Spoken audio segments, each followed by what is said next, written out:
இந்த கருத்தரங்கத்தினுடைய தலைப்பு இந்தியாவில் ஜனநாயகம் ஒரு கேள்விக்குறி போட்டிருக்கிறார்கள்.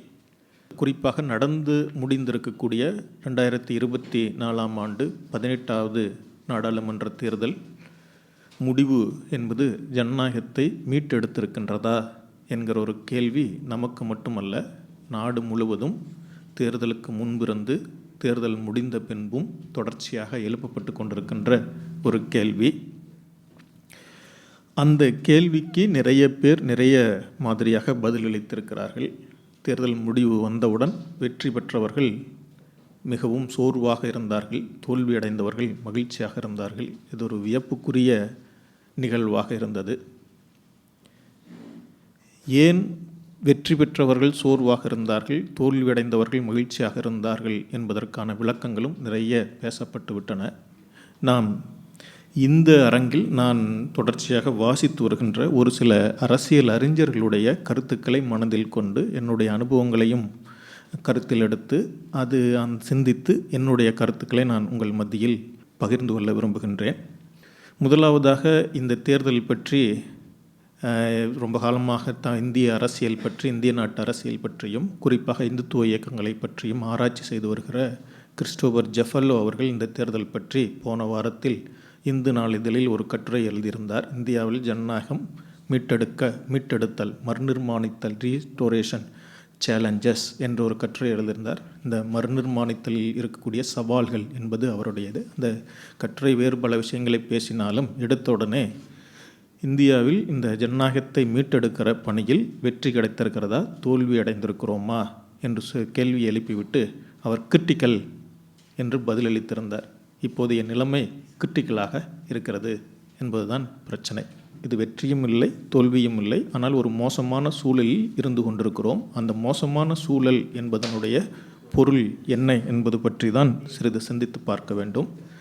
இந்த ஜனநாயகம், மக்களாட்சி, டெமோக்ரஸி என்பதை ஒரே நேரத்தில் தமிழில் மக்களாட்சி, குடியாட்சி, ஜனநாயகம் என்ற பல பெயர்களை நாம் பயன்படுத்தி வருகிறோம். ரிபப்ளிக் அல்லது டெமோக்ரஸி இதெல்லாம் ஏறக்குறைய ஒரே பொருளுடைய சொற்கள் தான். இவற்றுக்கெல்லாம் ஒரு அப்சல்யூட் மீனிங் எதுவும் கிடையாது.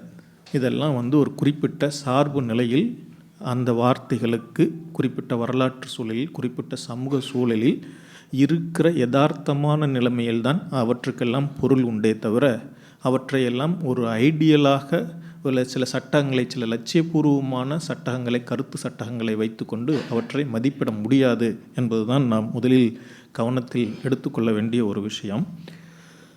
ஆகவே நம்முடைய ஊரை பொறுத்த வரைக்கும் நான் பிரதானமாக 3 மனிதர்களுடைய சிந்தனைகளை கவனத்தில் எடுத்துக்கொள்கிறேன். அம்பேத்கர், பெரியார், அண்ணா 2 பேர் நமக்கு ரொம்பவும் நெருக்கமானவர்கள், பெரியாரும் அண்ணாவும். அம்பேத்கர் இந்த இந்தியாவில் குறிப்பாக பழைய பம்பாய் மாகாணத்தில் ஏறக்குறைய இந்த இந்திய குடியரசு நிறுவப்படுவதற்கு அவர்தான் காரணமானவர் என்பதை நாம் மனதில் இருத்தி கொண்டால், இந்த 3 நபர்களில் 2 பேர் ஜனநாயகத்தின் மீது அதீத நம்பிக்கையும் பற்றும் வைத்திருந்தவர்கள், அம்பேத்கரும் அறிஞர் அண்ணா அவர்களும். பெரியார் அவர்கள் ஜனநாயகத்தின் மீது, நடப்பில் இருக்கிற ஜனநாயகம், தேர்தல் ஜனநாயகம் இவற்றின் மீதெல்லாம் அவருக்கு பெரிய மதிப்பு ஒன்றும் இல்லை. இந்த 40ஆம் 50ஆம் ஆண்டுகளுக்கு முன்பு ஜனநாயகம் என்பது ஒன்று வேண்டும் என்று சொன்னார். அது எல்லோராலும் தேர்ந்தெடுக்கப்படுகிற ஒரு முறையாகட்டும், அதையும் கடந்த சமூகங்களுக்கு உரிய பிரதிநிதித்துவம் கிடைப்பதாகட்டும், இவற்றிலெல்லாம் அவர் ஆழ்ந்த கவனம் செலுத்தி அந்த பொருளில் ஜனநாயகத்தை வரவேற்றார்.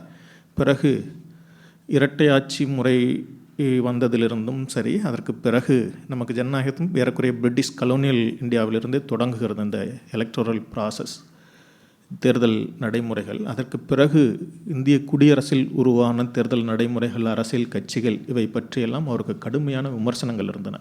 இவையெல்லாம் ஜனநாயகம் பற்றி அவருக்கு எவ்வளோ கடுமையான விமர்சனம் இருந்தது என்றால், எப்படி இந்த கடவுள் பற்றி மதவாதிகள்லாம் கூறுகிறார்களோ அதே போல தான் இந்த ஜனநாயகம் என்பது ஒரு முட்டாள்தனமானது, அபத்தமானது என்று கூட கடுமையாக விமர்சித்திருக்கிறார். ஏன் அவ்வாறு அவர் விமர்சித்தார் என்றால், பொது விஷயங்களில் ஒரு சில நம்பிக்கைகள், சில மனப்போக்குகள், சில மந்தை நிலை மனப்போக்குகளிலிருந்து உருவாக்கப்படுகிற எண்ணங்கள் இவையெல்லாம் ஜனநாயகம் ஆகாது. இவையெல்லாம் மக்களுடைய எண்ணங்களை பிரதிபலிப்பது ஆகாது.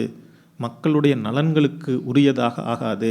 மக்களுக்கானது, மக்களுடைய நலன்களுக்கானது என்ற பெயரிலே கூட இந்த ஜனநாயகத்தில் மக்களுக்கு எதிரான செயல்களை எப்பொழுதும் செய்து கொண்டிருக்க முடியும். அரசியல் கட்சிகளால் செய்ய முடியும். அப்படிப்பட்டதாகத்தான் நம்முடைய ஜனநாயகம் இருக்கிறது என்பதுதான் அவருடைய விமர்சனத்தினுடைய சாராம்சம். ஏறக்குறைய இந்த ஜனநாயக அமைப்பிற்குள்ளாகவே ஒரு 70 ஆண்டுகள் கடந்து வந்த பிறகு நமக்கு கண்கூடாக தெரிவதென்றால், இந்த ஜனநாயகத்தை முற்றிலுமாக மறுதளிக்கக்கூடிய ஒரு அரசியல் கட்சிகள் இந்த ஜனநாயகத்தின் மூலம் ஆட்சிக்கு வந்து 10-15 ஆண்டுகள் தொடர்ச்சியாக ஆட்சி செய்து கொண்டிருக்கிறார்கள் என்பது ஒரு யதார்த்தமான நிலைமை. இதை கவனத்தில் கொண்டால் அவருடைய விமர்சனம் எவ்வளவு முக்கியமானது என்று நமக்கு தெரியும். அதேபோல் இந்திய அரசியல் பற்றி குறிப்பாக இந்த தொடர்ச்சியாக அதனுடைய இதை பற்றி ஸ்டூவர்ட் கோபர்ச், ஜான் ஹாரிஸ் அவர்களும் பெரிய ஆண்டர்சன், கிறிஸ்டோபர் ஜெஃபல்லோ, பார்த்தா சடர்ஜி போன்றவர்களெல்லாம் ரொம்ப எழுதியுள்ளார்கள். பார்த்தா சடர்ஜி அவர்கள் ரொம்ப முக்கியமாக இந்திய சமூகவியல் அரசியல் சிந்தனையாளர். அவர் இந்த ஜனநாயக அமைப்புகள் ஏறக்குறைய ஒரு கடும் நெருக்கடிக்குள்ளாகி இருக்கின்றன என்பதை முன்பே சொன்னார். ஜனநாயகம் அமைப்புகள் ஜனநாயகத்தை, ஜனநாயக உணர்வின் மீதான, ஜனநாயகம் என்கிற நடைமுறையின் மீதான நம்பிக்கை இழப்பை ஏற்படுத்தக்கூடிய அளவுக்கான நிலைமை ஏற்பட்டிருக்கிறது என்பது அவருடைய கணிப்பு. அவர் நம்முடைய நாட்டை மட்டும் கவனத்தில் வைத்து கொண்டு சொல்லவில்லை. ஏறக்குறைய உலகளாவிய நிலைகளிலும் கூட மக்களுடைய எதிர்ப்புணர்வுகளை, மக்களுடைய கசப்புணர்வுகளை ஆட்சியாளர்களிடம், ஆட்சி செய்பவர்களுக்கு கடத்துகிற ஒரு நிலைமை இல்லை.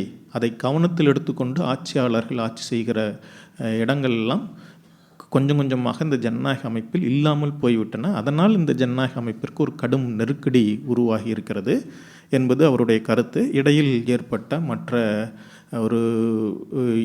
ஏற்பட்ட எதிர்ப்புகள், அதை சந்தித்த முறைகள், இவற்றையெல்லாம் கவனத்தில் எடுத்துக்கொண்டு தான் இந்த கடந்த 50 ஆண்டு கால நடைமுறையில் உலகளாவிய நிலைமைகளில் இந்த நிலைமை ஏற்பட்டிருக்கிறது என்று சொல்லியிருக்கிறார். நீங்கள் நேற்று முந்தானால் வந்திருக்கக்கூடிய ஐரோப்பிய யூனியன் தேர்தல் முடிவுகளை கவனத்தில் எடுத்துக்கொண்டாலும் உங்களுக்கு அது தெரியும். ஐரோப்பிய யூனியனிலும் கூட தீவிர வலதுசாரிகள் தான் ஆட்சி அதிகாரத்திற்கு வந்திருக்கிறார்கள். இதெல்லாம் தீவிரமான பிரச்சனைகள். இவர்கள் ஒரே நேரத்தில் நம்முடைய நாடு பற்றியும் உலகளாவிய நிலைமைகளில் சில சட்டங்களை பெற்றும் இந்த நிலைமைகளை எவ்வாறு புரிந்து கொள்வது என்று கூறியிருக்கிறார்கள். நான் அவற்றை கவனத்தில் எடுத்துக்கொள்வேன். இறுதியாக நான் முன்னுரையாக இந்த பேச்சுக்கு நான் உங்களிடம் சொல்ல விரும்புவது என்னவென்றால்,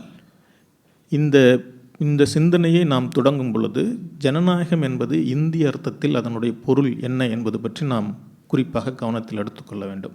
1947ஆம் ஆண்டு நமக்கு சுதந்திரம் வழங்கப்பட்டதாக கூறப்படுகிறது. உண்மையாகவே பிரிட்டிஷ் பேரரசிடமிருந்து நமக்கு கிடைத்தது ஒரு டொமினியன் அந்தஸ்து. டொமினியன் அந்தஸ்தை நாம் சுதந்திரமாக அறிவித்து கொள்ள வேண்டும் என்றால் நம்மை நாமே ஒரு குடியரசாக அறிவித்து கொள்ள வேண்டும். இதுதான் இருக்கிற ப்ராசஸ். இந்த நடைமுறையை மேற்கொள்வதற்காக அன்றைக்கு பம்பாய் மாகாணத்தில் இருந்த ஷெட்யூல்டு காஸ்ட் ஃபெடரேஷன், பட்டியலின மக்களுடைய கூட்டமைப்பினுடைய தலைவராக இருந்த அம்பேத்கர் அவர்கள்தான் இதுதான் ஒரு நடைமுறை, இத்தகைய நடைமுறையை நாம் மேற்கொள்ள வேண்டும், அதற்கு அரசியலமைப்பு அவையெல்லாம் கூட ஒன்று தேவைப்படாது. ஏனென்றால் அரசியலமைப்பு அவை என்பதே இந்த நாட்டினுடைய ஒட்டுமொத்த மக்களுக்கு உரிய பிரதிநிதித்துவத்தை எவ்வாறு கணக்கு போட்டாலும் பெற முடியாது இப்போ இருக்கிற தேர்தல் முறையால்.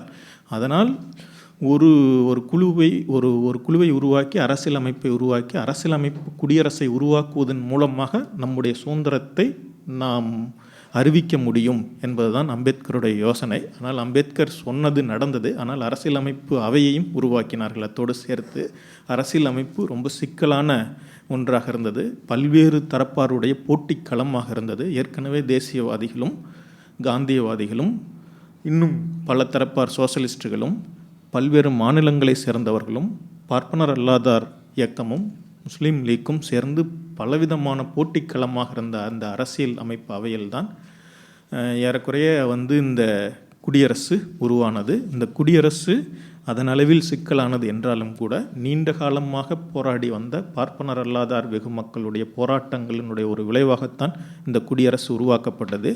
தேசியவாதிகள் உண்மையாகவே இப்படிப்பட்ட ஒரு குடியரசை கற்பனை செய்து பார்க்கவில்லை. இந்த குடியரசை கற்பனை செய்ததும் அதற்கு ஒரு அரசியலமைப்பு உருவம் கொடுத்ததும் பம்பாய் மாகாணத்தினுடைய அந்த தலித் மக்களுடைய இயக்கம்தான் இதற்கு ஒரு உருவத்தை தந்தது.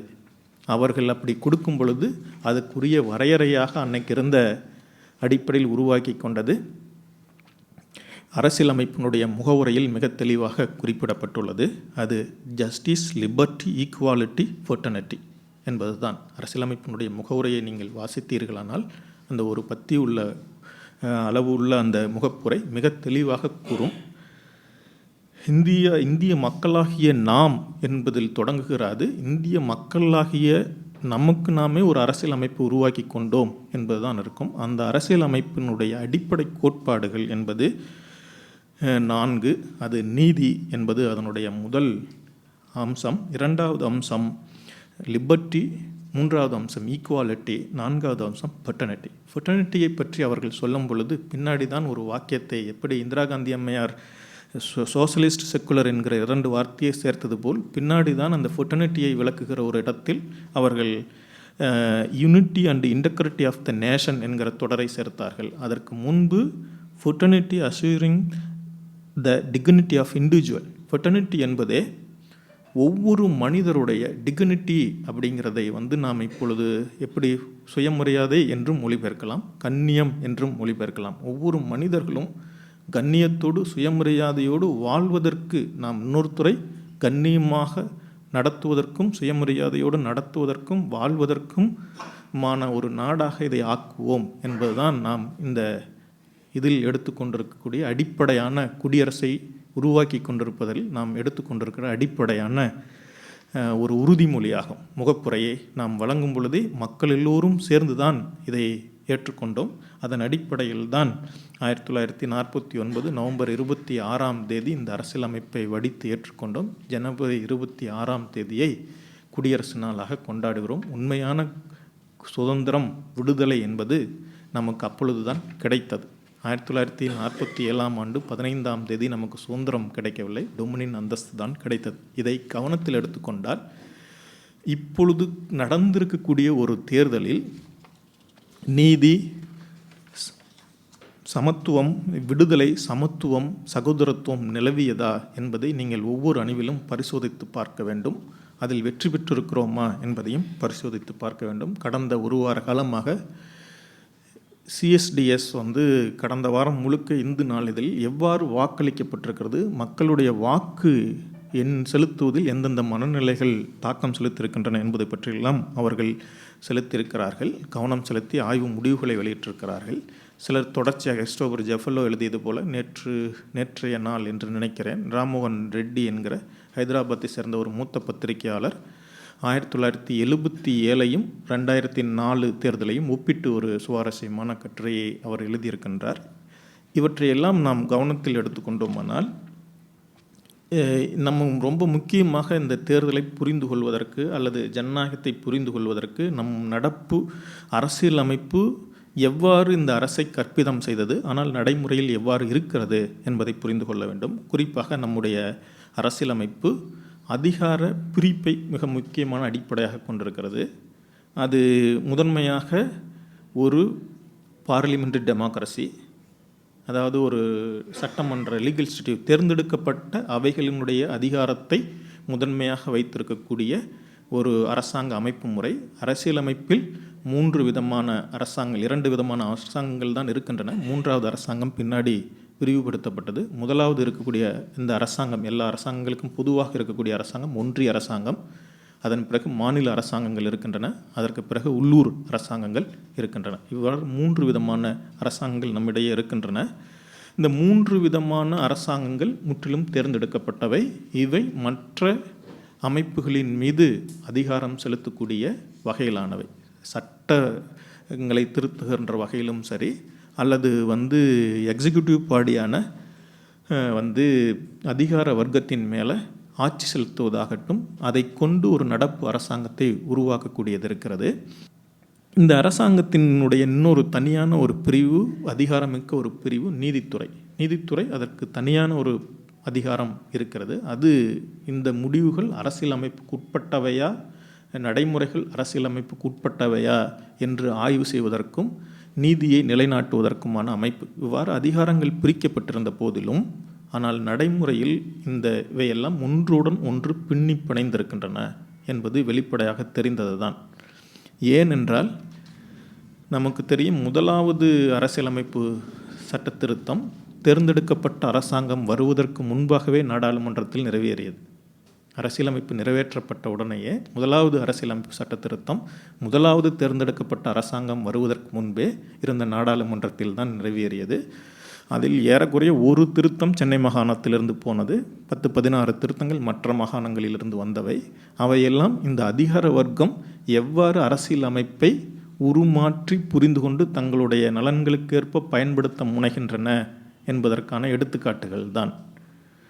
அதை சென்னை மாகாணத்தில் குறிப்பாக நீதிமன்றம் வழங்கிய தீர்ப்பை நாடாளுமன்ற அவையில் அன்று சட்டத்துறை அமைச்சராக இருந்த அம்பேத்கர் அவர்கள் மிக கடுமையாக விமர்சித்தார். நீதிபதிகள் என்பவர்கள் தங்கள் வகுப்பினுடைய நலன்களுக்காக சிந்திப்பதை கடந்து அரசியலமைப்பு மதிப்புகளை ஏற்று சிந்திக்கவும் செயல்படவும் நீதி வழங்கவும் முற்பட வேண்டும் என்று அப்பொழுது அவர்கள் சொன்னார். அது இன்று வரைக்கும் நடைமுறையில் இந்த நீதித்துறை அதிகார வர்க்கத்தினுடைய காதுகளில் எட்டவே இல்லை. அவர்களுக்கு அரசியல் அமைப்பு என்று ஒன்று இருப்பது தெரிகின்றதா என்று கூட தெரியவில்லை. அந்த அளவுக்கு ஒரு வர்க்கத்தின் ஒரு வகுப்பின் நலன்களின் பொருட்டு செயல்படுகிறார்கள்.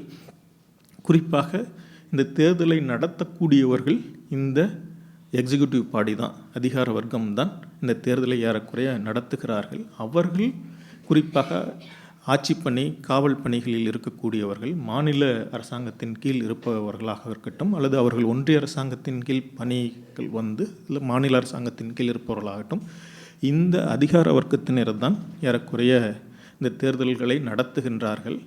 அவர்கள் அவ்வாறு நடத்தும் பொழுது எவ்வளவு பிரச்சனைக்குள்ளாகிறார்கள் என்பது இந்த 2 தேர்தல்கள் நமக்கு கண்கூடாக தெரிந்தது. ஏற்கனவே நான் பலரிடம் பேசிக்கொண்டிருந்த பொழுது எல்லோரும் சொல்லக்கூடிய கருத்து என்னவென்றால், இந்த தேர்தல் ஆணையம் ஒருதலை பட்சமாக செயல்படுவது வழக்கம் தானே, ஆளும் கட்சியாக இருப்பவர்களுக்கு செயல்படுவது வழக்கம் தானே, அல்லது தேர்தலில் சில முறைகேடுகள், சில பகுதிகளில் கள்ள ஓட்டு போடுறது, இல்லை பழைய முறை அது கள்ள ஓட்டு போடுறது, ஓட்டுல சீட்டில் போட்டிருந்த போது, அல்லது வாக்குச்சாவடிகளை கைப்பற்றுவது, அல்லது குறிப்பிட்ட பெரும்பான்மை எண்ணம் ஆதிக்கம் உடைய ஒரு பகுதியில் வாக்காளரை அனுமதிக்காமல் தாங்களாகவே ஓட்டு போட்டுவிட்டு அவர்கள் வாக்கு செலுத்தியதாக கணக்கு காண்பிப்பது, இதெல்லாம் வழக்கமாக நடந்து கொண்டிருக்கிற ஒன்று தானே தேர்தல். இந்த மாதிரியான சின்ன அதுபோல் சின்ன முறைகேடுகள், சிக்கல்கள் இதெல்லாம் நடக்கும், அது இயல்புதானே என்று அவர்கள் எடுத்துக்கொள்கிறார்கள். ஆனால் கடந்த 2 தேர்தல்களாக மிக முக்கியமான பிரச்சனையை வந்திருக்கின்றது. அதில் அவை என்னவென்றால், இந்த தேர்தல்களை நடத்தக்கூடிய நிறுவனமான தேர்தல் ஆணையம் கடும் விமர்சனத்திற்கும் கடும் முறைகேடுகளையும் செய்திருப்பது தான் பிரச்சனை. இந்த தேர்தலில் ஏறக்குறைய 538 தொகுதிகளில் அந்த பதிவான வாக்குகள் என்று அவர்கள் 17வது சி ஃபோரத்தில் கொடுத்த படிவத்தில் கொடுத்த வாக்கு எண்ணிக்கையை விட கூடுதலாகவோ குறைவாகவோ எண்ணி இருக்கிறார்கள். அது 500 முதல் ஏறக்குறைய 15,000 வாக்குகள் வரை கூடுதலாகவோ குறைவாகவோ எண்ணிருக்கிறார்கள் என்று ஒயர் இணைய இதழில் வெளிவந்திருக்கக்கூடிய கட்டுரைகள் எல்லாம் நமக்கு காட்டுகின்றன. இவ்வளவு முறைகேடுகள் நடந்த பிறகும் நம்முடைய திருவள்ளுவர் தொகுதியில் தான் அதிகமான வாக்கு வித்தியாசத்தில் வெற்றி பெற்ற வேட்பாளர் இருக்கிறார். அங்கே 17,000 வாக்கு வித்தியாசம் என்று சொல்கிறார்கள். அந்த வாக்குகள் ஏன் குறைவாக எண்ணும் பொழுது, அவ்வளவு வாக்குகள் குறைவாக எண்ணுகிறார்கள் என்கிற பொழுது அதை பற்றி கேள்வி எழுப்ப வேண்டியது நம்முடைய கடமை. ஜனநாயகத்தின் மீது நம்பிக்கை உடையவர், வாக்கின் மீது நம்பிக்கை உடையவர் எழுப்ப வேண்டிய கேள்வியாகும். ஆனால் அப்படி கேள்வி எழுப்பப்படவில்லை என்பது மட்டுமல்லாமல், இப்படி எல்லாம் கேள்வி எழுப்புவது ஏதோ தேர்தல் ஆணையத்தின் மீது, இந்த நாட்டில் மிக முக்கியமான நிறுவனமான, வளர்ச்சி பெற்ற ஒரு நிறுவனமான, உலகத்தின் மிகப்பெரிய ஜனநாயகத்தின் மீது அவநம்பிக்கை கொண்டு கேள்வி எழுப்புகிறார்களே என்று சொல்கிறார்கள். தேர்தல் ஆணையத்தின் மீது கேள்வி எழுப்பி நீதிமன்றத்திற்கு செல்லக்கூடிய அசோசியேஷன் ஃபார் டெமோக்ராட்டிக் ரிஃபார்ம் போன்ற அமைப்புகளை எல்லாம், ஜனநாயகத்தின் மீது நம்பிக்கையுள்ள அமைப்புகளை எல்லாம் பார்த்து இந்த நீதிமன்றங்கள், உச்சநீதிமன்றம் என்ன கேட்கிறது என்றால், உங்களுக்கு இவர்கள் ஜனநாயகம் வேண்டும் என்று கேட்கிறார்கள். நீதிமன்றம், நீதி அரசர்கள் அவர்களை பார்த்து, உங்களுக்கு தேசபக்தி இல்லையா, இந்த தேசத்தின் வளர்ச்சியில் பெருமை இல்லையா என்று கேட்கிறார்கள். நாம் முன்னேறிவிட்டோம், இவிஎம் வந்து விட்டது, டிஜிட்டலைஸ் பண்ணிட்டோம், இந்த மாதிரியான மின்னணு யுகத்தில் வாழ்ந்து இவ்வளோ பெரிய சாதனை செஞ்சிட்ருக்கோம், இதை நாடு இவ்வளோ பெரிய சாதனை செய்யும் பொழுது உங்களுக்கு இதில் பெருமிதம் இல்லையா, உங்களுக்கு தேசபக்தி இல்லையா, இவர்களுக்கு தேசபக்தி இருக்கிறதா என்பது எங்களுக்கு சந்தேகமாக இருக்கிறது என்று தேர்தல் ஆணையம் சொல்கிறது. தேர்தல் தான் நடத்துகிறீங்க, இதில் ஜனநாயகமும் வெளிப்படைத்தன்மையும் தான் இருக்கணும், அது இல்லாமல் இருக்கிறதே என்று கேள்வி எழுப்பும் பொழுது அவர்கள் திரும்பி எழுப்பக்கூடிய கேள்வி ஒரு வலதுசாரி அரசியல் கட்சி கேள்வி எழுப்புவது போல, உங்களுக்கு தேசபக்தி இருக்கிறதா இல்லையா என்று கேள்வி எழுப்புகிறார்கள். அது ஒரு பெரும் பிரச்சனையாக இருக்கிறது. இது எங்கிருந்து வருகிறது என்றால், வலதுசாரிகள் இந்த நடப்பு எக்ஸிக்யூட்டிவ் பாடி, இந்த அதிகார வர்க்கத்தை, அப்பாடஸ் அரசு அலுவல் இயந்திரத்தை தமக்குரியதாக தொடர்ச்சியாக மாற்றிக்கொண்டு வந்திருக்கிறார்கள். மோடியினுடைய மிக முக்கியமான பிரச்சனையாக கிறிஸ்டோபர் ஜெஃபல்லோ சொல்வது, இந்த அரசு அலுவல் இயந்திரத்தை தங்களுக்குரியதாக மாற்றிவிடுவது. அவர்கள் அரசியல் அமைப்புக்கு கட்டுப்பட்டவர்கள் அல்ல, ஒரு பெரும்பான்மை எண்ணத்தை, ஒரு பெரும்பான்மை அரசியல் எண்ணத்தை நிறைவேற்றக்கூடிய ஒரு ஆதிக்க கருவியாக அவர்களை மாற்றி விடுவதுதான் பிரதானமான பிரச்சனை என்று சொல்கிறார். ஏறக்குறைய இந்த தேர்தலில் இந்த வாக்குப்பதிவு எண்ணிக்கை விவரங்களில் மட்டுமல்ல, மிக குறிப்பாக இஸ்லாமியர்களுக்கு எதிராக, மத சிறுபான்மையினருக்கு எதிராக இவ்வளவு மோசமான வெறுப்பு பேச்சுக்கள் பேசப்பட்ட பொழுது கூட எந்த நடவடிக்கையும் எடுக்காத ஒரு தேர்தல் ஆணையமாக கடந்த 2 தேர்தல்களில் நாம் பார்த்து கொண்டு வருகிறோம். அதுவும் இந்த தேர்தலில் பிரதம வேட்பாளர், பிரதமராக இருப்பவர் ஒருவரை அதை தீவிரமாக பிரதமர் மோடி அவர்கள் பேசிக்கொண்டு வந்த பொழுது அதன் மீது எந்த நடவடிக்கையும் எடுக்கவில்லை என்பதுதான் ஆகப்பெரிய பிரச்சனை. ஏறக்குறைய இந்த தேர்தல் என்பது ஒரு எலக்டோரல் ஆட்டோக்ராசி, தேர்தல் எதேச்சதிகாரமாக முடிவு செய்யப்பட்டிருக்கிறது. வெற்றி அவர்கள் பக்கம் தள்ளப்பட்டிருக்கிறது என்பது ஒரு யதார்த்தமான உண்மை. இந்த வெற்றியை அவர்கள் பக்கம் தள்ளியதில் 2 இயந்திரங்கள் மிக முக்கியமான பங்கு வகித்தன. ஒன்று தேர்தல் ஆணையம், மற்றொன்று உச்சநீதிமன்றம். உரிய காலத்தில் எந்த நடவடிக்கையும் எடுக்கவில்லை என்பதால் அவர்களுடைய கூட்டாளிகளாக இருந்தார்கள் என்பது உண்மையான ஒரு விஷயம். சரி, இதில் அடுத்ததாக வரக்கூடியவங்க இந்த தேர்தல் என்பது என்கிற பொழுது எப்பொழுதுமே அரசியல் கட்சிகள் அவர்கள்தான் போட்டியாளர்கள். ஆகவே அவர்கள் மிக முக்கியமானவர்கள். அரசியல் கட்சிகள் என்றால் அவர்கள் குறைந்தபட்சம் அரசியல் அமைப்பினுடைய அடிப்படைகளை ஏற்றுக்கொள்பவர்களாக இருக்க வேண்டும்.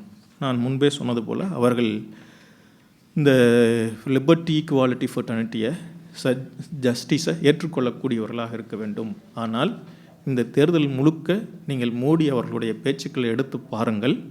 அவர் முழுக்க ஈக்குவாலிட்டி என்கிற ஒரு வார்த்தை எவ்வளவு ஒரு மோசமான சிந்தனை, எவ்வளவு ஒரு அபாயகரமான சிந்தனை என்று பேசிக்கொண்டே இருந்தார். எந்த அரசியல் கட்சியும் அதற்கு திருப்பி கேள்வி எழுப்ப முடியவில்லை. ஜஸ்டிஸ் என்கிற ஒரு வார்த்தை எவ்வளவு மோசமானது என்று பேசிக்கொண்டிருந்தார். அது பற்றியும் கேள்வி எழுப்பவே முடியவில்லை. இந்த ஜனநாயகத்தினுடைய அடிப்படையான பண்புகளை எதிர்த்து கேள்வி எழுப்பி, ஆனால் நான் தான் ஜனநாயகத்தை காப்பாற்றப் போகிறேன், அரசியல் அமைப்பை காப்பாற்றப் போகிறேன், அவர்கள் அளிக்கப் போகிறார்கள். முதல்ல இவங்க கட்சியும் இவர்கள் கட்சி உறுப்பினர்களும் பாராளுமன்ற தேர்தலில் போட்டி போடுகின்றவர்களும் தான் இந்த அரசியலமைப்பை மாற்றப் போகிறோம் என்று சொன்னார்கள். அதனால் அந்த விமர்சனம் எழுந்தது. அரசியலமைப்பை காப்பாற்றுவதற்காக இந்த தேர்தலில் வாக்களியுங்கள் என்று இந்தியா கூட்டணி கட்சியினர் குரல் எழுப்பினர். ஆனால் தேர்தல் பிரச்சாரத்தில் என்ன நடந்தது என்றால், கொஞ்ச நேரம் கழிந்த பிறகு இது பாரதிய ஜனதா தலைமையிலான கூட்டணிகள் கட்சியினர் இந்தியா கூட்டணி கட்சிகள் என்ன விமர்சனங்களை அவர்கள் மேல் எழுப்பினவோ அதே விமர்சனங்களை திரும்ப எக்கோவாக எதிரொலித்து கொண்டே இருந்தார்கள். அதனால் இதை காது கொடுத்து கேட்டு எது சரி எது தவறு என்று புரிந்து கொள்ள முடியாத அளவிற்கு அது சென்றது. குறிப்பாக ஊடகத்துறையினரை முழுக்க அவர்கள் ஒரு மேனிப்புலேட் செய்து, மோசடி செய்து அவர்கள் குரலாக அவர்கள் ஒலிக்க வைத்தார்கள். அதனால் என்ன நடந்து கொண்டிருப்பது என்றே கூட வாக்காளர்களுக்கு தெரிந்திருக்குமா என்றது எனக்கு சந்தேகமாக இருக்கிறது. இதற்கு இந்த அரசியல் கட்சிகளில் நாம் தொடர்ச்சியாக மாற்றங்கள் நடந்து கொண்டிருப்பதை பார்க்க முடிகிறது. பழைய காங்கிரஸ் ஒரு பார்ப்பன பனியா அரசியல் கட்சியாக இருந்தது, ஒரு லிபரல் பார்ட்டியாக இருந்தது. ஆனால் இன்று அது அதனுடைய தன்மையை கொஞ்சம் கொஞ்சமாக மாற்றிக்கொள்ள முயற்சி செய்கிறது. ஆனால் மற்றொரு பக்கம் பார்ப்பன பனியாக்களுடைய ஒரு சிறு கும்பலுடைய குஜராத்தி பார்ப்பன பனியாக்களுடைய ஒரு சின்ன ஒரு 4-5 விரல் விட்டு எண்ணக்கூடிய பெரும் முதலாளிகளுடைய கட்சியாக பாஜக மாறியிருப்பதை கண்கூடாக பார்க்க முடிகிறது. குறிப்பாக மோடி அமித்ஷா கும்பல் மாறியிருப்பதை குறிப்பாக பார்க்க முடிகிறது. மற்ற ஏறக்குறைய எல்லோரும் சேர்ந்து தேர்தலில் ஒன்றாக நிற்க முயற்சி செய்தாலும் கூட இன்னும் கூட அந்த ஒற்றுமை பேச்சு என்பது வலுவாக மாறவில்லை. இந்த தேர்தலில் அரசியலமைப்பை பாதுகாப்பதற்காக, குடியரசை பாதுகாப்பதற்காக என்கிற பேச்சை உருவாக்கினார்கள். ஆனால் அத்தகைய பேச்சை எல்லா இடத்திலும் அவர்கள் முக்கியமாக செயல்படுத்த முடியவில்லை. நீங்கள் அரசியல் அமைப்பை காப்பாற்றுவதற்காக, இந்த குடியரசை காப்பாற்றுவதற்காக என்றால் அதற்கு ஒவ்வொரு அரசியல் கட்சியும் தன்னுடைய சொந்த சுயநலனை விட்டு கொடுத்தும் அந்த ஒரு இதில் வந்திருக்கணும். நான் அப்படி வரல. எல்லோரும் இன்னும் புரிந்திருக்கிறார்கள். எங்கெல்லாம் அவர்கள் ஒன்றாக குரல் எடுக்க முடிந்ததோ அத்தகைய இடங்களில் மக்களுடைய நம்பிக்கையை பெற முடிந்தது, மற்ற இடங்களில் பெற முடியவில்லை.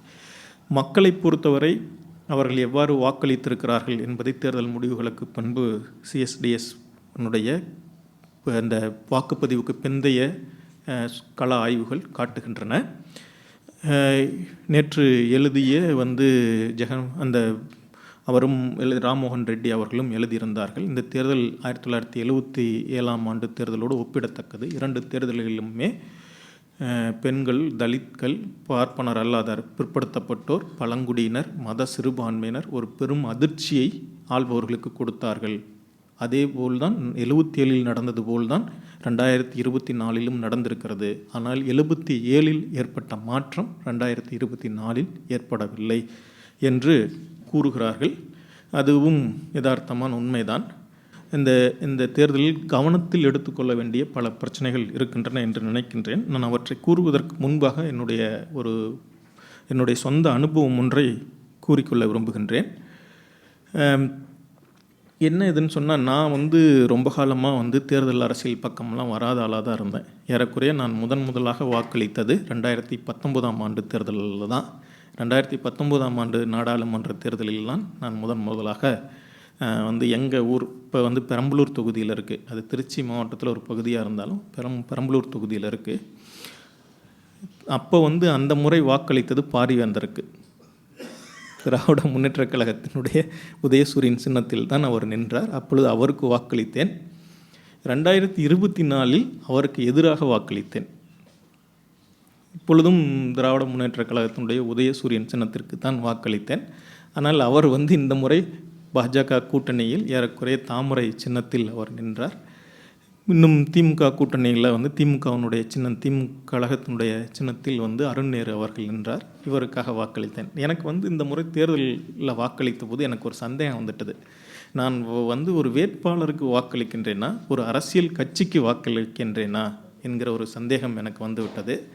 இதற்கு முன்பு நான் என்ன நினைத்து கொண்டிருந்தேன் என்றால், இந்த தேர்தல் நிறுவனங்கள் அனைத்தும், அரசியல் கட்சிகள் உட்பட, இந்த ஜனநாயகத்தில் பங்கு பெறுகின்ற எல்லோரும் ஒரு போலித்தன்மையுடையவர்கள், ஏமாற்றுத்தன்மையுடையவர்கள் என்பதுதான் அதற்கு முன்பு எனக்கு இருந்த அபிப்பிராயம். பிறகு இல்லை இதில் பிரச்சனைகள் இருந்தாலும் கூட சரி, நாம் இவற்றினுடைய மிக முக்கியமான சிக்கல்களை கவனத்தில் எடுத்துக்கொண்டு யாராவது ஒருவருக்கு வாக்களிக்க வேண்டும். இல்லை என்றால் எவ்வளவு மோசமான நிலைமை ஏற்படும் என்பதற்கு 2014ஆம் ஆண்டு முடிவு ரொம்ப மோசமானது. அதுவும் மோடி போன்ற ஒரு தேசிய populist hero, national populist hero ஒருவர் அவர் முற்றிலுமாக மோசமான கலவரங்களை நடத்தக்கூடிய அரசியலமைப்பு நிறுவனங்கள் அத்தனையும் அழித்து விடுகிற, ஏற்கனவே இருக்கிற மக்களுடைய வாழ்நிலையை மிகவும் சிக்கலாக்கி விடுகிற, ஏறக்குறைய வரப்போகிற மிகப்பெரிய நிதி நெருக்கடி ஒன்று நம் முன் காத்து கொண்டிருக்கிறது. அத்தகைய மோசமான பொருளாதார நிலைமைகளை உருவாக்கக்கூடிய இந்த அரசாங்க நிறுவனத்தில் ஏற்கனவே என்னென்னலாம் இருக்கின்றதோ அதையெல்லாம் முற்றிலும் அழித்து விடுகிற ஒரு மோசமானவரை தடுத்து நிறுத்த வேண்டுமானால் நாம் தேர்தலில் கண்டிப்பாக வாக்களிக்க வேண்டும் என்ற எண்ணத்தில் தான் நான் அப்பொழுது வாக்களித்தேன். ஏறக்குறைய இதே எண்ணத்தில் தான் 2024இலும் வாக்களித்தேன், 2021ஆம் ஆண்டிலும் வாக்களித்தேன். ஆனால் இப்படியெல்லாம் வாக்களிக்கும் பொழுது வாக்காளனுக்கு நான் வாக்களிக்கக்கூடிய அரசியல் கட்சியின் மீது என்ன விதமான பிடிமானம் இருக்கிறது, வாக்களிக்கின்ற வேட்பாளரின் மீது, வேட்பாளர் நடவடிக்கைகளின் மீது என்ன விதமான பிடிமானம் இருக்கின்றது என்று யோசிக்கிற பொழுது ஒன்றும் பெரிதாக இல்லை என்பது வெளிப்படையாக தெரிகிறது. இதை கொஞ்சம் நாம் விரிவுபடுத்தி பார்த்தோமானால் இதனுடைய பல பிரச்சனைகளை தெரியும். இன்று எழுதி கொண்டிருப்பவர்கள் பெரும்பாலான பேர் மத சிறுபான்மையினருக்கு இந்தியா கூட்டணியில் பிரதிநிதித்துவம் இருக்கிறது. ஏறக்குறைய இந்த முறை பாராளுமன்றத்தில் தேர்ந்தெடுக்கப்பட்டிருப்பவர்கள் மத சிறுபான்மையினர், தலித், பிற்படுத்தப்பட்டோர் எல்லோரும் பெரும்பாலான பேர் இந்தியா கூட்டணி கட்சிகளிலிருந்து வந்திருக்கிறார்கள். இருந்தாலும் கூட வரலாற்றிலே கடந்த 70 ஆண்டு காலமாக 60 ஆண்டு காலமாக இல்லாத அளவிற்கு மத சிறுபான்மையினருடைய பிரதிநிதித்துவம் மிக மோசமாக குறைந்து போயிருக்கிறது என்பதும் வெளிப்படையான உண்மை.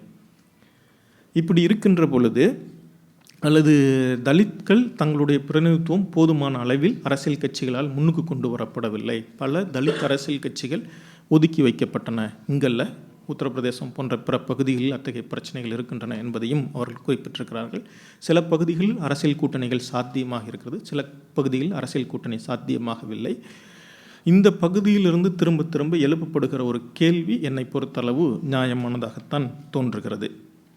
ஆகவே நான் இதுக்கு முன்னாடி என்னுடைய சுய அனுபவத்தை நான் கணக்கில் எடுத்துக்கொண்டால், ஜனநாயகம் என்பது பற்றி எனக்கு இருந்த விமர்சனங்கள் ஏறக்குறைய ஜனநாயகத்தையே நிராகரிப்பதாகத்தான் இருந்தது.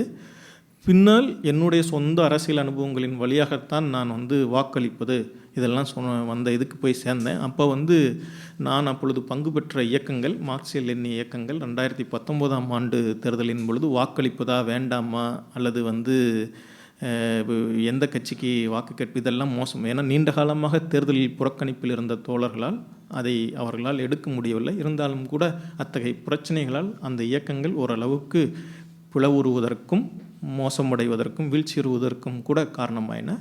பிறகு ஏறக்குறைய இந்த 2024ஆம் ஆண்டு தேர்தலில் ஏறக்குறைய எல்லா இயக்கங்களுமே வாக்களிக்க வேண்டும், பிஜேபிக்கு எதிராக வாக்களிக்க வேண்டும், அல்லது பிஜேபிக்கு எதிராக இந்தியா கூட்டணிக்கு வாக்களிக்க வேண்டும் என்ற நிலைமைக்கு சேர்ந்து விட்டார்கள். ஆனாலும் இந்த இயக்கங்கள் எல்லாம் இந்த அரசியல் உலகில் இந்த மக்களுடைய நலன்களை பற்றி பேசுபவர்கள் என்றாலும் கூட அவர்கள் எந்த அளவுக்கு திட்டமாக பேச முடிகிறது என்று தெரியவில்லை. அவர்களால் அதை திட்டமாக பேச முடியாத ஒரு நிலைமை இருக்கிறது. இதெல்லாம் சேர்ந்து என்ன பிரச்சனையை எழுப்புகிறது என்றால், ஒரு வாக்களிப்பதோடு அரசியல் உணர்ச்சி தீர்ந்து போவதில்லை, வாக்களிப்பதோடு ஒருவருடைய அரசியல் கடமைகள் தீர்ந்து போவதில்லை. வாக்களிப்பது என்பது ஒரு தொடர்ச்சி என்றால், வாக்களித்து விட்டு அதற்கு பிறகு என்ன நடந்து கொண்டிருக்கிறது, இவற்றிலெல்லாம் நம்முடைய பங்கு என்ன என்று ஒவ்வொரு குடிமகனுமே கவலைப்பட வேண்டும். அப்படி கவலைப்பட்டால்தான், அப்படி செயல்பட முனைந்தால்தான் இந்த ஜனநாயக அமைப்பு வாழுமே தவிர, இந்த அரசியலமைப்பினுடைய முகப்புரை சொல்கிறதல்லவா, இது இந்த நீதி, சமத்துவம், விடுதலை, சகோதரத்துவம் என்பதெல்லாம் நமக்கு நாமே வழங்கி கொள்கிறவை. இதன் அடிப்படையில் தான் இந்த அரசு இயந்திரம், அலுவல் இயந்திரம் செயல்பட வேண்டும். இதன் அடிப்படையில் தான் அரசியல் கட்சிகள் செயல்பட வேண்டும். இதன் அடிப்படையில் தான் நாம் நடந்து கொள்ள வேண்டும்.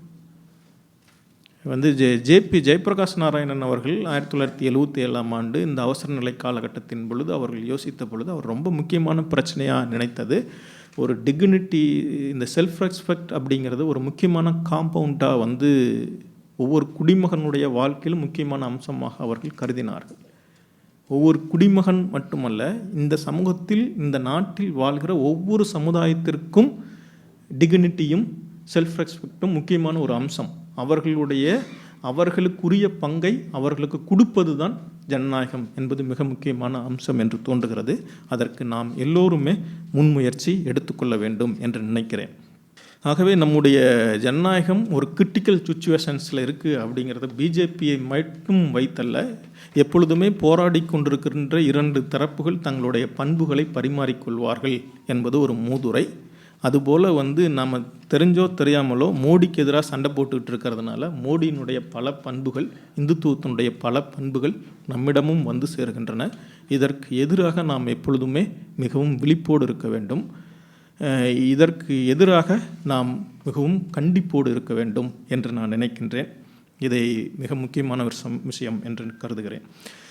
இறுதியாக நான் இந்த விஷயங்கள் எல்லாம் நான் உங்களிடையே கடைசியாக சேர்த்து சொல்ல விரும்பினால் என்ன சொல்ல விரும்புகிறேன் என்றால், நம்முடைய அரசியல் அமைப்பு ஜனநாயகம் என்பது ஒரு குறிப்பிட்ட அளவு ஒரு ஐடியல் ஸ்பேஸிலிருந்து, அது லட்சியபூர்வமாக நிறுவப்பட்டது. ஏற்கனவே இருந்த ப்ராக்டிஸிலிருந்து, ஏற்கனவே ஒரு ஃபெடரல் கவர்மெண்ட் இருந்தது, இரட்டையாட்சி முறை இருந்தது. அதற்கு பதிலாக திடீரென்று நம்மை நாமே சுதந்திரமானவர்களாக அறிவித்து கொள்வதற்காக குடியரசு என்கிற யுகத்திற்குள் நுழைந்தோம். அம்பேத்கர் அவர்கள் சொல்லியது போல, இந்த குடியரசு காப்பாற்றப்படுவது ஒவ்வொரு மக்களுடைய டிக்னிட்டியில் தான் இருக்குது. ஃபெட்டர்னிட்டி அவர்கள் ஒவ்வொருவரும் நாம் சக மனிதர்களுக்கு மதிப்பும் மரியாதையும் கொடுத்து சக மனிதர்களாக சுயமரியாதையோடும் கண்ணியத்தோடும் அவர்கள் நடத்துவதிலிருந்து தான் தொடங்குகிறது. அப்படி நடத்த தொடங்கும் பொழுது இந்த அரசியல் கட்சிகளும் இந்த அலுவல் இயந்திரமும் அதன்படி நடந்து கொள்ள வேண்டும் என்பது கோருவதிலிருந்து தொடங்குகிறது என்பது மிக அடிப்படையான விஷயம். இதை நாம் கவனத்தில் எடுத்துக்கொண்டால் நடந்து முடிந்திருக்கிற தேர்தல் என்பது ஒவ்வொரு மனிதனையும் சரி, அரசியல் கட்சிகளும் சரி அல்லது மற்றவர்களும் சரி, எவ்வளவு மோசமாக எவ்வளவு கீழ்த்தரமாக ஒரு நாட்டினுடைய பிரதம மந்திரி அவர்கள் பேசினார்கள் என்பது நம் கண் முன்னாடி இருக்கிறது. அவர் பேசிவிட்டு அவர்தான் இன்னும் பிரதம மந்திரியாகவும் தொடர்கிறார் என்பது இந்த சமுதாயம், இந்திய சமுதாயம், இந்திய நாட்டு மக்கள் ஜனநாயகத்தின் மீது அவ்வளவு பிடி இல்லாதவர்கள் போல எனக்கு தோன்றுகிறது.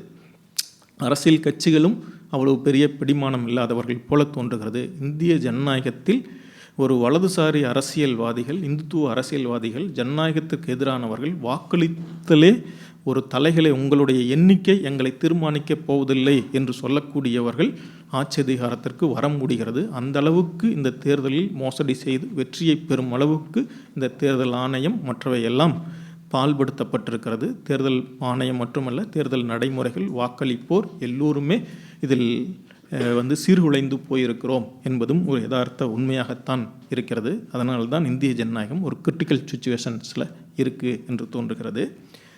கிறிஸ்டோபர் ஜெஃபல்லோ நம்முடைய ஜனநாயகத்தை மதிப்பிடும் பொழுது வேறு 2 பழைய ஐரோப்பாவினுடைய ஜனநாயக முறைகள் பற்றிய ஆராய்ச்சியிலிருந்து, குறிப்பாக இஸ்ரேலினுடைய ஜனநாயக ஆராய்ச்சி முறைகளிலிருந்து சில கலைச்சொற்களை கடன் வாங்கி இதை வர்ணிக்க முயற்சி செய்கிறார். முதலாவது, பழைய ஜனநாயக முறை. காங்கிரஸ் கட்சியினுடைய ஆட்சி காலங்கள் எல்லாம் பழைய ஜனநாயக முறை தான். அதனுடைய தலைவர்கள் எல்லாம் நேரு அவர்கள் ராகுல் காந்தியை விட சிறப்பாக சமத்துவம் பற்றி, சோசலிசம் பற்றி, எல்லாவற்றையும் பற்றி அவர் சிறப்பாக பேசியவர் தான். மக்கள் கண்ணியத்தோடு வாழ்வது பற்றி பேசியவர் தான்.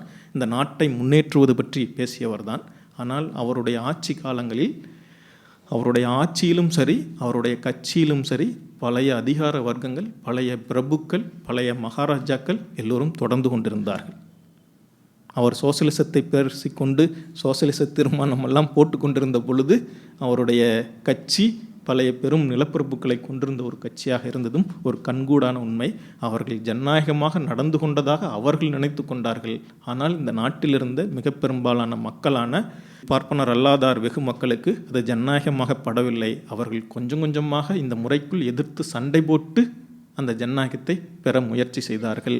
அதனுடைய ஒவ்வொரு நடவடிக்கையில் தான் அவர்கள் ஒவ்வொருவரும் தங்களுடைய மாநிலங்களில்தான் முதல் கட்டங்களில் வெற்றி பெற முடிந்தது.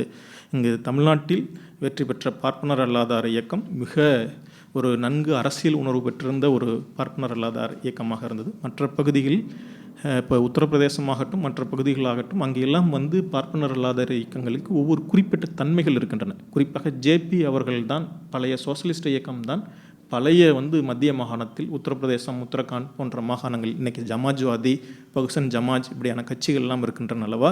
இந்த கட்சிகளுக்கெல்லாம் அவர்தான் சிந்தனையினுடைய தொடக்கப்புள்ளி என்று எடுத்துக்கொண்டால், அவரே ஒரு தேசியவாத சட்டகத்திற்கு உட்பட்டவராக நீண்ட கால உருமாற்ற போக்கில் அவர் கடைசியாக பார்ப்பனர் அல்லாத உணர்ச்சி, ஜனநாயகம் இப்படியான புள்ளிகளுக்கு வந்து சேர்ந்தவராக இருந்தார். அதனுடைய பிரச்சனைகள் அவர்களிடமும் இருக்கின்றன. அந்த காலகட்டங்களில் நாம் ஜனநாயகத்திற்காக குரல் கொடுத்த அளவுக்கு கூட மற்ற மாகாணங்களில் அத்தகைய குரல்கள் வராமல் இருந்தது. குறிப்பாக பஞ்சாப் மாகாணத்தை தவிர, பழைய காஷ்மீர், ஜம்மு காஷ்மீர் மாநிலத்தை தவிர அத்தகைய குரல்கள் வலுவாக இல்லாமல் இருந்தன. மற்ற பகுதிகளெல்லாம் தேசியவாத இயக்கங்கள் தான் ஆதிக்கம் செலுத்தின.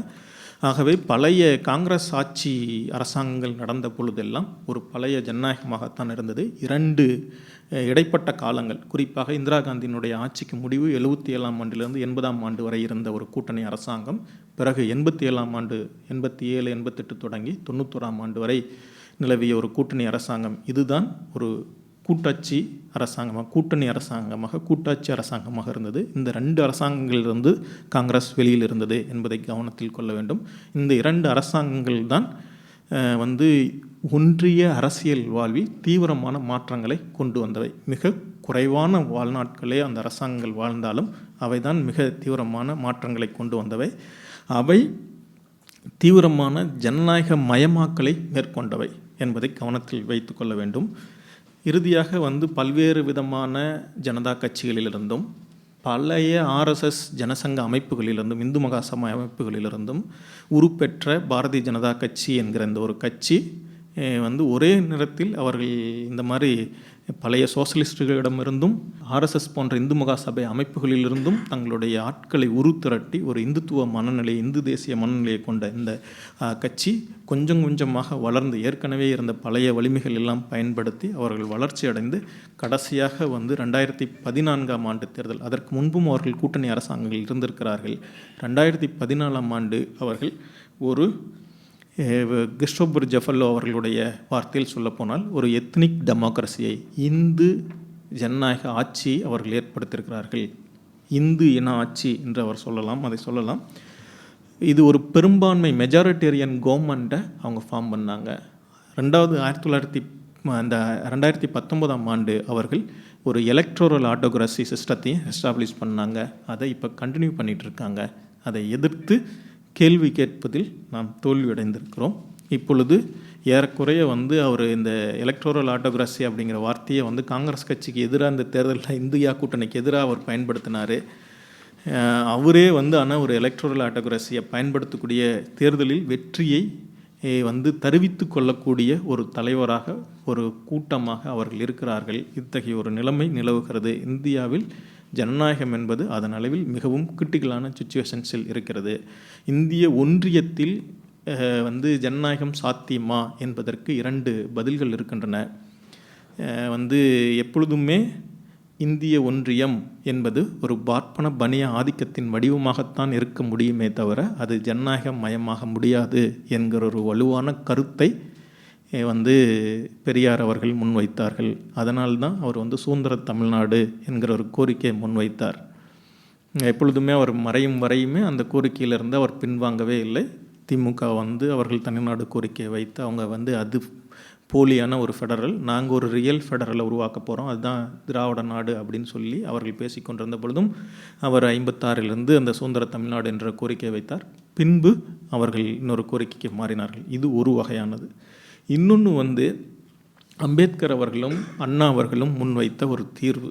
அம்பேத்கர் அவர்கள் இதை முழுக்க ஒரு டெமோக்ரஸியாக மாற்றக்கூடிய, ஒரு டெமோக்ராட்டிக் ரிப்பப்ளிக்காக மாற்றக்கூடிய ஒரு ப்ராசஸை அவர் முன்னெடுக்க முயற்சி பண்ணார். அதுக்காக ஒரு எதிர்க்கட்சியை உருவாக்குவதற்கு, இந்தியன் ரிப்பப்ளிக் பார்ட்டியை உருவாக்குறதுக்கு அவர் முயற்சி எடுத்துக்கொண்டார். இப்படியான ஒரு ப்ராசஸில் இந்த யூனியனுக்குள்ளார ஒரு வலுவான எதிர்க்கட்சி இருப்பதன் மூலமாக தேசியவாத கருத்துக்களை கட்டுப்படுத்தி இது பண்ண முடியும்னு நினச்சாரு. அது அரசியலில் இது பண்ண முடியல, பெரிய அளவுக்கு வலுப்பெறலை இன்ன வரைக்குமே கூட. ஆனால் பல்வேறு மாநிலங்களில் பல்வேறு விதமான கட்சிகளாக தொடர்ந்து வாழ்ந்து கொண்டிருக்கின்றன. இதனுடைய இன்னொரு பக்கம் என்று சொன்னால் அண்ணா அவர்கள் பின்னாடி இந்த யூனியனை ஜனநாயகப்படுத்தணும் அப்படின்னு சொன்னால் அது உண்மையாக கூட்டாட்சியாக இருக்க வேண்டும், மாநில சுயாட்சியை நாம் பெற வேண்டும் என்கிற ஒரு முழக்கத்தை அவர் முன்வைத்தார். இந்த முழக்கத்தை பின்னாடி திமுக தொடர்ச்சியாக வளர்த்தெடுத்தது. நமக்கு 2 வாய்ப்புகள் இருக்கிறது. ஒன்று, நாம் ஜனநாயகபூர்வமாக தொடர்ச்சியாக வாழ வேண்டும் என்றால் இந்திய யூனியனிலிருந்து வெளியேறுவது, அல்லது இதற்குள்ளே நாம் ஜனநாயகபூர்வமாக வாழ வேண்டும் என்றால் இந்திய ஒன்றியத்தை ஒரு முழுமையான கூட்டாட்சியாக மாற்றுவது. இதுதான் நமக்கு இருக்கிற 2 வழி. இந்த 2 வழியில் எதில் பயணிக்கப் போகிறோம் என்பது நம் அனைவரையும் பொறுத்தது. இன்று இந்தியாவை ஒரு முழுமையான கூட்டாட்சியாக மாற்றுவதற்கான போராட்டத்தில் ஈடுபட்டிருப்பவர்களுக்கு ஓரளவுக்கு நம்பிக்கை அளிக்கிற விதமாக காங்கிரஸ் கட்சி நடந்து கொள்கிறது என்று பலரும் சொல்கிறார்கள். ஆனால் வருங்கால அரசியல் போக்குகள் தான் அதை உறுதிப்படுத்தும். என்ன நடக்கப் போகிறது என்று தெரியவில்லை. ஆனால் மிக மோசமான நிலைமையில் தான் இருந்து கொண்டிருக்கிறோம். நன்றி, வணக்கம். உன் கடவுளை விட, உன் சாஸ்திரத்தை விட, உன் முன்னோரை விட, உன் வெங்காயம் விளக்கமாத்தை விட உன் அறிவு பெருசு, அதை சிந்தி.